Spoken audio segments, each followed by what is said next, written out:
Hello, my dear champions. Welcome back to my channel, Teaching Expert. Today, I'm back with another exciting and educational video. Before starting the video, I would like to tell you all that yesterday I was not able to post the video due to some microphones problem in my phone.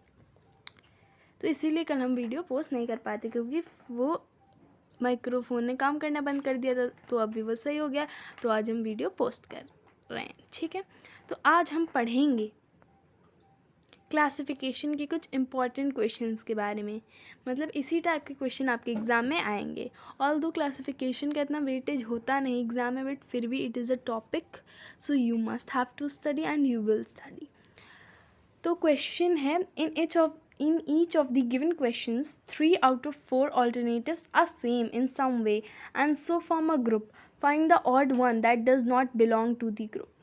मतलब आपको questions दिए गए हैं जिसमें से 3 options जो हैं वो चार ऑप्शंस है, उनमें से 3 सही। ऑल्टरनेटिव्स का मतलब होता है ऑप्शन। ठीक है, वो सेम है, किसी ना किसी ज़रिए से वो सेम है। ठीक है, तो वो 3 ग्रुप बना लेते हैं, लेकिन जो अकेला रह जाता है उससे हमें पता लगाना कि कौन सा अकेला रह गया। मतलब हमें ओड वन ढूंढना है जो कि उस ग्रुप से बिलोंग नहीं करता है। So number 1 is option number A square, option number B circle, option number C rectangle, option number D triangle.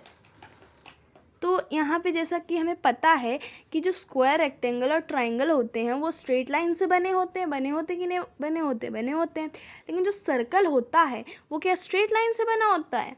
वो तो कर्व्ड लाइन से बना होता है। वो तो एक कर्व्ड फिगर होता है, राउंड शेप फिगर होता है ना। तो हमारा जो ऑड वन क्या हो जाएगा? सर्कल। ठीक है, question number 2, option number A mother, option number B father, option number C wife, option number D grandfather. मुझे तो यहाँ पे वाइफ ऑड वन आउट लग रही। क्यों? क्योंकि देखो मदर, फादर और ग्रैंडफादर ब्लड रिलेशंस हैं, क्योंकि उनका खून आपके अंदर है ना। अब दादा का कैसे? क्यों? क्योंकि आपके दादा का खून आपके पापा के अंदर होगा और वो पापा का खून तो है ना आपके अंदर। तो ये सब तो ब्लड रिलेशन है, लेकिन वाइफ थोड़ी ना ब्लड रिलेशन है। ठीक है, तो यहाँ पे ऑड वन आउट वाइफ हो जाएगा। ठीक, question number 3, option number A skin, B nose, C ear, D kidney. देखो स्किन, नोज और ईयर तो क्या है? हमारी एक्सटर्नल ऑर्गन्स है which we can see. But जो हमारी किडनी है वो क्या है? एक इंटरनल ऑर्गन है। ठीक है, तो हमारी जो ऑड वन आउट है वो क्या हो जाएगी? किडनी हो जाएगी। ठीक है, क्वेश्चन नंबर 4। ठीक है, ऑप्शन नंबर ए है wheat, option number B rice, option number C jowar, option number D beans. तो जैसा कि हम जानते हैं कि वीट, राइस और ज्वार क्या है? सीरियल्स हैं। वहीं मतलब सीरियल्स मतलब ग्रेन्स हैं जिन्हें हम मेजॉरिटी रूप में कंजम्पशन करते हैं, जिनका है ना वो तो सब्जियों का भी करते हैं, बट हाँ ये सीरियल्स और ग्रेन्स हैं। ठीक है, तो लेकिन जो बीन्स है वो क्या? सब्जी है, वेजिटेबल है, टाइप ऑफ, है ना, जो सर्दी में आती है। तो हमारा जो ऑड वन आउट क्या हो जाएगा? बीन्स हो जाएगा। ठीक है, ठीक, तो हमारा आंसर क्या हो जाएगा? Beans. Question number 5, option A talking, option number B walking, option number C sleeping, option number D running. तो जैसा कि हमें पता है कि बात करने के समय हमारी एनर्जी यूज़ होती है, एटीपी यूज़ होती है। वॉक करने में हमारी एनर्जी एटीपी यूज़ होती है। रनिंग करने में भी हमारी एनर्जी यूज़ होती है। लेकिन क्या सोने में हमारी एनर्जी यूज़ होती है? बिल्कुल नहीं। मतलब हम कोई फिजिकल एक्शन करते हैं क्या सोते के वक्त? वो तो इंटरनल प्रोसेस चला करते हैं, लेकिन क्या मतलब हम लोग कोई फिजिकल एक्शन करते हैं या फिर कोई एनर्जी यूज़ करने वाला काम करते हैं? नहीं ना, हम तो सो रहे होते बढ़िया। तो question number 6, option number A gallon, option number B pound, option number C ton, option number D kilogram. तो जैसा कि हमने पढ़ रखा है कि जो पाउंड, टन और किलोग्राम हैं वो किसकी यूनिट है? डिस्टेंस की। वहीं जो गैलन है वो किसकी यूनिट है? वॉल्यूम की। ठीक, question number 7, option number A earthquake, option number B storm, option number C drought, option number D explosion. Sorry for the background noise, है ना। तो अर्थक्वेक, देखो अर्थक्वेक, ड्रॉट और स्टॉर्म जो है वो क्या है? नेचुरल डिजास्टर है ना। वो तो प्रकृति का डिजास्टर, वो तो कभी भी आ सकता है। अर्थक्वेक ही बहुत बार आ चुका है ना। लेकिन जो एक्सप्लोजन होता है वो तो ह्यूमन करता है ना। For their artificial purpose. So for मतलब खुद करता है, आर्टिफिशियली करता है, ठीक है। अब हम आते हैं अल्फ़ाबेट की क्लासिफिकेशन के ऊपर, जिसमें लेटर क्लासिफिकेशन हमने पढ़ा था, तो अभी हमने वर्ड क्लासिफिकेशन पूरा कर लिया। अब हम आएंगे लेटर क्लासिफिकेशन के ऊपर। Question number 8, option number A KM, option number B DF, option number C XZ, option number D RU। तो इसमें से ऑड वन आउट क्या है? जैसा कि हम जानते हैं, K में 2 ऐड करा M आ गया, D में 2 ऐड करा F आ गया, X में 2 ऐड करा Z आ गया। जानते नहीं, लेकिन हमें चेक करना है ना। तुमने चेक किया, तुमने पाया कि जब हम पहले लेटर में 2 ऐड कर रहे हैं तो हमारा दूसरा लेटर आ जा रहा है। लेकिन जब हम R की बात करेंगे तो R में हमें 3 ऐड करना पड़ेगा, तब U आएगा। तो ये तो कोई पैटर्न फॉलो नहीं कर रहा है, तो ये हमारा RU क्या हो गया? Odd one out. ये अकेला ऑड वन आउट, ठीक। क्वेश्चन नंबर 9 है हमारा। Option number A UQ, option number B JG, option number C RN, option number D NJ। तो इसमें से क्या ऑड वन आउट है ना? तो देखो, जब हम U में से -4 करेंगे Q आ जाएगा। JG में जब हम -3 करेंगे, J में हम जब -3 करेंगे तो G आएगा। R में हम जब -4 करेंगे N आ जाएगा, N में -4 करेंगे J आ जाएगा। तो इसमें से ऑड वन आउट क्या है? JG, बिकॉज जब हम J में 3 सब्ट्रैक्ट करेंगे तब G आएगा, वहीं अगर बाकी सब में 4 सब्ट्रैक्ट करेंगे तब वो पर्टिकुलर सेकेंड लेटर आएगा, ठीक है। Question number 10, option number A DHF, option number B KOM, option number C RVT, option number D WYX। तो यहाँ पे क्या है? तो यहाँ पे जब हमने D में +4 किया, देखो EFGH +4 किया तब H आया, फिर हमने H में -2 किया, देखो HGF, ठीक। तो +4 -2। यहाँ पे K में जब हमने +4 किया LMNO +4, ठीक। O में हमने -2 कर दिया ONM, pattern follower. Option number C देखते हैं। R में हमने क्या किया? R में हमने +4 STUV, V में हमने 2 माइनस किया, ठीक, VUT।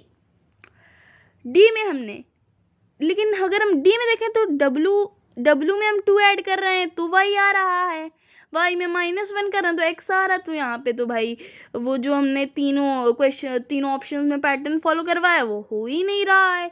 तो हमारा ये ऑड वन आउट क्या हो जाएगा? Option number D WYX।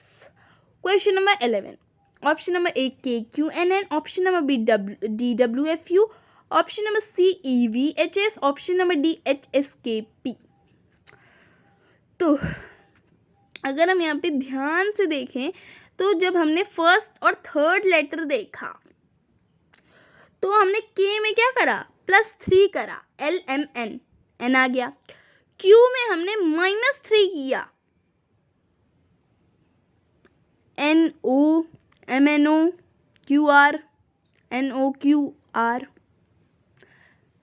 देखो OQ, ठीक,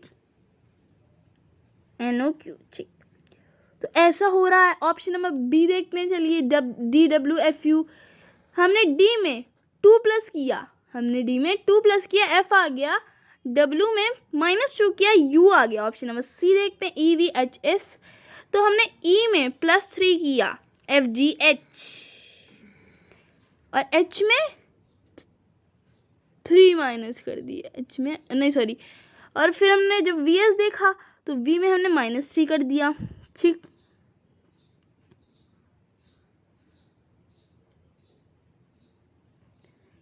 ठीक है ना। तो यहाँ पे हमने साफ साफ देख लिया कि A और C तो भाई सेम है, वहीं B डिफरेंट है। तो हमारा पहले ही प्रूव हो गया कि DWFU क्या है?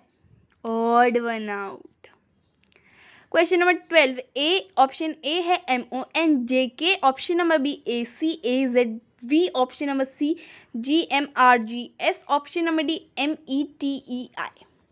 तो जैसे कि हमने देखा कि ये ऑप्शन नंबर ए में कोई भी लेटर रिपीट नहीं हो रहा, बी में ए लेटर 2 बार रिपीट हो रहा है, सी में जी लेटर 2 बार रिपीट हो रहा है, डी में ई लेटर 2 बार रिपीट हो रहा है, ठीक है।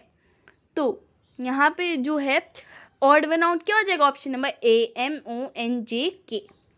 Question number 13, option number A KOMN, option number B DWFU, option number C EVHS, option number D HSKP। तो देखो, जब हम यहाँ पे देखेंगे तो यहाँ पे जो है हर किसी ऑप्शन में क्या है, कोई ना कोई एक वोवेल है। वहीं जो HSKP उसमें कोई वोवेल नहीं है, तो हमारा ऑड वन आउट क्या हो जाएगा, option number D HSKP। Question number 14, option number A 72, option number B 45, option number C 81 और ऑप्शन नंबर डी 28। यहाँ पे ऑड वन क्या हो जाएगा, 81। क्यों? क्योंकि 81 के अलावा कोई भी परफेक्ट स्क्वायर नहीं है। तुम्हारा 81 अकेला हो गया, ऑड वन आउट हो गया। लेकिन से एक अलग हो गया। अच्छी बात है। Question number 15, option number A 64, option number B 900, option number C 1000, option number D 343 है ना। तो यहाँ पे देखो 64 4 का क्यूब, 1000 10 का क्यूब, 343 7 का क्यूब, लेकिन 900 क्या किसी का क्यूब है? तो हमारा 900 क्या हो जाएगा, odd one out. Option number B 900 odd one out. Question number 16, option number A 156, option number B 201, option number C 273, option number D 345। तो इसमें से ऑड वन क्या हो जाएगा, 156, क्योंकि 156 के अलावा सारे नंबर ऑड नंबर्स हैं, मतलब 2 से डिविजिबल नहीं है, सिर्फ 156 ही 2 से डिविजिबल है। Question number 17, option number A 132, option number B 98, option number C 88, option number D 121। तो इसमें से कौन सा ऑड वन आउट है? देखो 98। क्यों? क्योंकि 98 के अलावा बाकी सारे नंबर्स 11 से डिविजिबल हैं। चेक करोगे, देख लो, 11 12 जा 132, 11 8 जा 88, 11 11 जा 121। लेकिन क्या 11 की टेबल में 98 आता है? नहीं आता है। तो हमारा जो ऑप्शन बी होगा 98, वो हमारा ऑड वन आउट हो जाएगा। ठीक। Question number 18, A4 16, B 312, C 728, D 550। तो यहाँ पे ऑड वन आउट क्या हो जाएगा? देखो 4 4 जा 16, 3 4 जा 12, 7 4 जा 28, लेकिन 5 3 जा 15 जम नहीं रहा, तो 515 क्या हो जाएगा, हमारा ऑड वन आउट हो जाएगा। ठीक है। Question number 19, option number A 43 67, option number B 32 45, option number C 65 78, option number D 76 89। तो यहाँ पे 43 67 ऑड वन आउट हो जाएगा। क्यों? क्योंकि जो फर्स्ट हाफ और सेकेंड हाफ ऑफ नंबर्स के बीच में डिफरेंस जब हम निकालेंगे तो वो 13 आएगा हर केस में, सिर्फ 43 और 67 को छोड़ के। ठीक, 43 67 को छोड़ के। Question number 20, option number A 11, option number B 8, option number C 14, option number D 66। इसमें से ऑड वन आउट क्या हो जाएगा? इसमें से ऑड वन आउट हो जाएगा 11, क्योंकि 11 जो है क्या है, प्राइम नंबर है। Question number 21, option number A PONM, option number B WXYZ, option number C NMLK, option number D HGFE है ना। तो यहाँ पे जो है सारे ऑप्शन को छोड़ के सिर्फ WXYZ ही एक ऑप्शन है जो कि कंजिक्यूटिव में क्या कर रहा है, कंजिक्यूटिव है। बाकी कोई तुम्हें कंजिक्यूटिव दिख रहा है, कंजिक्यूटिव लेटर्स लिए हुए, तो हमारा ऑप्शन नंबर बी WXYZ क्या हो जाएगा, ऑड वन आउट हो जाएगा। ठीक है। कोई भी कन्फ्यूजन हो so you can ask me in the comment section, and sorry for the background noise. लेकिन आपको तो मेरी वॉइस आ ही रही होगी, तो फुल कंसंट्रेशन के साथ बस स्टडी करो, and you can and you will do it. Champions, bye bye, have a nice